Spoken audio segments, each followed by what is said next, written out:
আচ্ছা, ওর আন্টি এটা কেন ক্রস করে দিয়েছে সেটাই হলো আমার মেয়ের প্রশ্ন। এখন আমি কাঁদছি। না কাঁদে না আমার, শোন আমি পড়াশোনা করলে ক্লাস করে যাচ্ছে আর কাঁদে। আচ্ছা, তুমি এবার পড়াশোনা করতে করতে শিখে গেলে আর তো কাটবে না, তাই না? তাই তো আমার লাইফস্টাইল মানে আমার মেয়ের সঙ্গে আমি অঙ্গাঙ্গিভাবে জড়িত। তো আমি আমার মেয়েকে নিয়ে পড়াতে বসে গেছি। এই যে আমার কাজু, মুখ থেকে হাতটা সরাও মা, ঠিক আছে? আমি লিখতে বসবো কেন?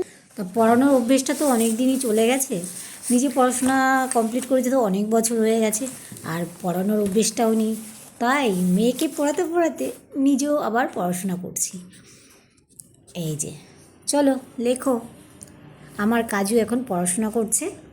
এমনি তো খুব ভালোই মেয়ে আমার, আমার কাজু ভীষণ একটা ভালো মেয়ে, ভীষণ একটা মিষ্টি মেয়ে, কি তাই তো?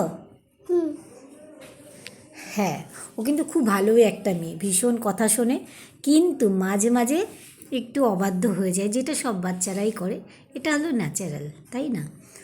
তো আমার এই ভিডিওতে আমি দেখাবো আমার স্টাইলে, যে আমার লাইফস্টাইলে কী কী থাকে রেগুলার, সেগুলোই আমি তোমাদের সামনে আস্তে আস্তে একটা একটা করে ভিডিওতে পেশ করব।